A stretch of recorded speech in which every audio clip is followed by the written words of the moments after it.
When you think about star Boston College quarterbacks, there are probably a few names that come to mind. Everybody knows Doug Flutie, and recently they've had guys such as Anthony Brown and Phil Dracovic.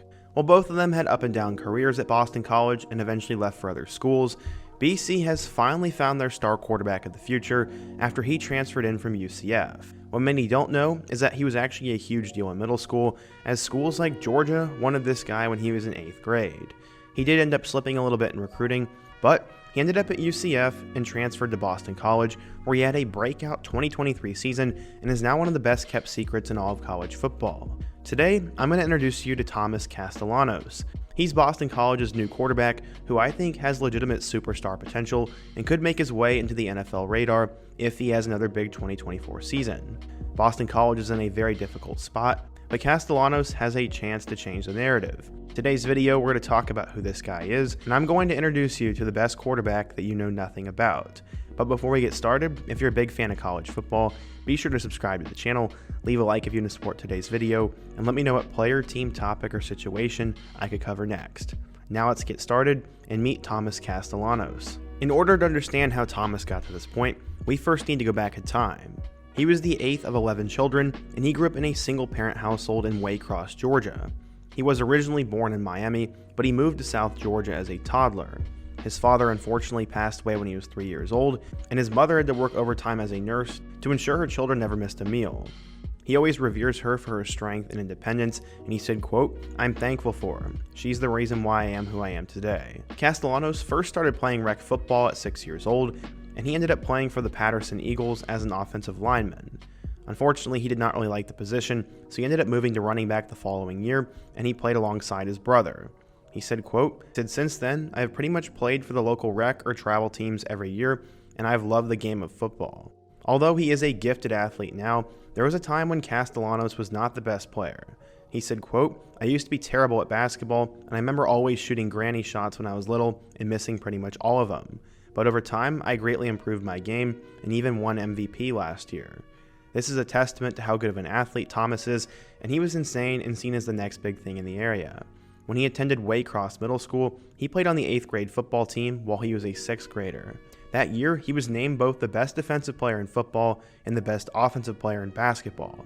He made an impact on both teams right away, and in 7th grade, he became the team's MVP and led the Bulldogs to a conference championship again. He was the type of football player that coaches could not wait to get on their high school team, as he was smart, coachable, and could take over the game with each and every snap. One coach said, quote, "Thomas Castellanos is an 8th grade highlight film whenever he is on the field." At 5'9", 179 pounds, Thomas was a two-way player, and he handled duties at both quarterback and linebacker. Most of all, he loved the competition of the game, as he said, quote, "I love playing against the greats and striving to be the best." When he eventually got to high school, he was going to be placed into a read pass option style of offense, and Thomas was seen as the future of it. His goals going into high school, his mom said, quote, "He'd like to pursue a career in sports medicine. He wants to be a 5-star athlete, get a Division I scholarship, and play professional football." Well, Castellanos would end up doing all of that. Eventually, when he got to Ware County High School, he would blow up early on, but as a junior, he led his team to a 10-2 record, passed for 2,800 yards and 23 touchdowns, and also ran for 939 yards and 24 touchdowns. Eventually, he started to get noticed for his ability, and would get a ton of high major offers. As I alluded to in the intro, schools like Georgia were actually looking at him while he was in middle school, and I'm not quite sure if he had a David Sills type offer, but he was getting recruited and was noticed early on. Eventually, Florida State, Georgia Tech, Kansas, FAU, and Coastal Carolina were the first schools that began to offer him. Eventually, UCF and FSU were the last two, and those two were different from the others. Florida State was in an interesting spot though, as Florida State head coach Mike Norvell said, quote, "Thomas is somebody we recruited. We were looking at him as more of a running back / athlete as he was coming out, and he's done a really nice job."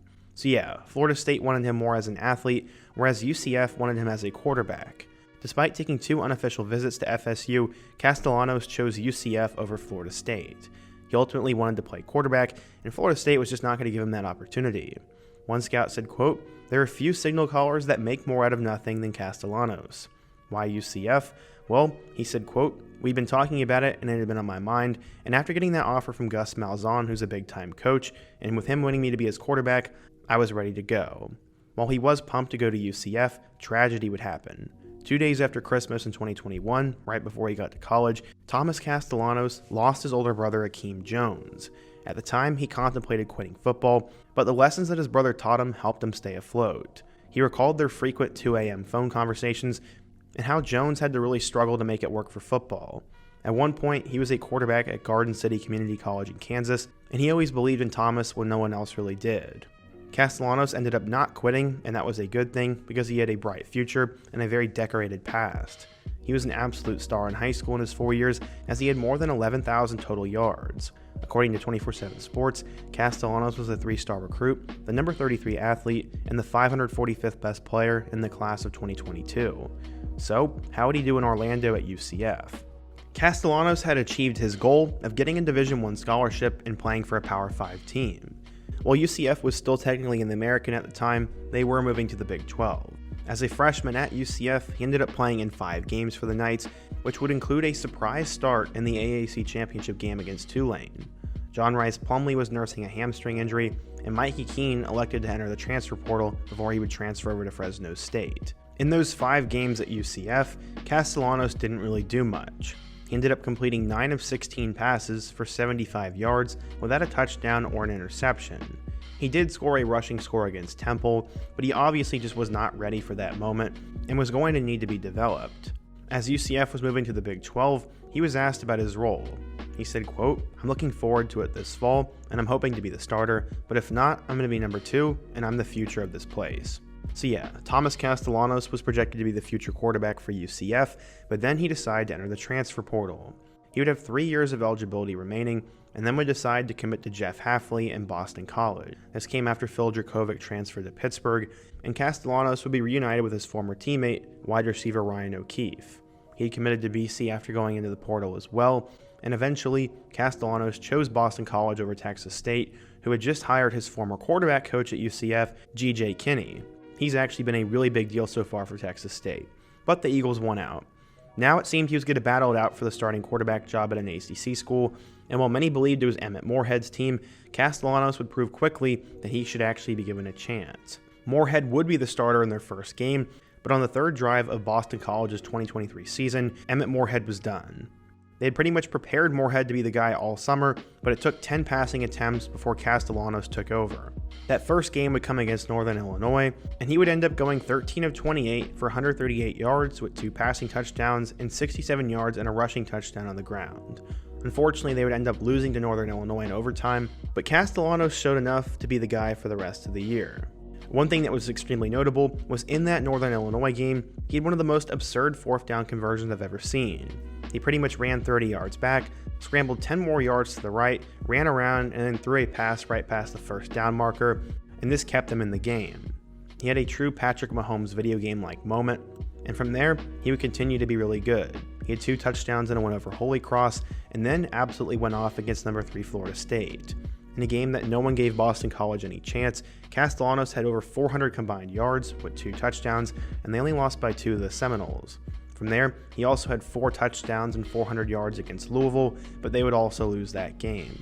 Boston College was off to a 1-3 start, but Thomas would help them get it right. He had 2 touchdowns and a win over Virginia, had 4 touchdowns and a win over Army, had 2 touchdowns and a win over Georgia Tech, had a touchdown and a win over UConn, and then 2 more touchdowns and a win over Syracuse. He had just led them to 5 straight wins, and Boston College went from their season being over to now 6-3 and bowl eligible in early November. Sadly, he would sort of get exposed towards the end of the year, as he had a touchdown and 2 interceptions in 3 straight games. The first was a blowout loss to Virginia Tech, the second was a close loss to Pitt, and the third was in a blowout to Miami.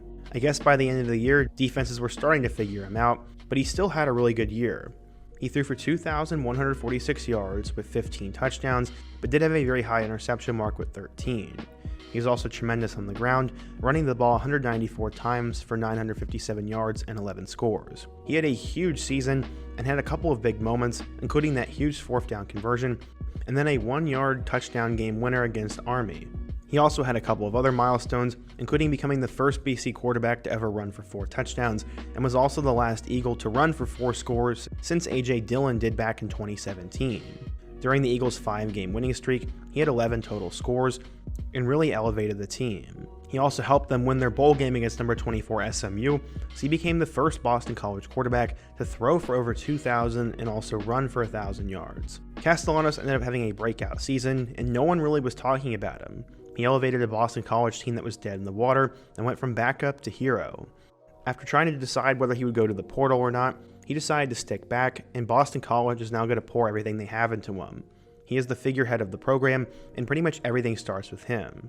Sadly though, many are worried about his passing skills. It's definitely his weakness, but one thing that is bright is that his 2 best games came against the best 2 teams they played. His 300 yards against Florida State were great, and his 265 yards against Louisville were also great. It seems that he really elevated his competition, but by the end of the year, it was kind of concerning that defenses were starting to figure him out.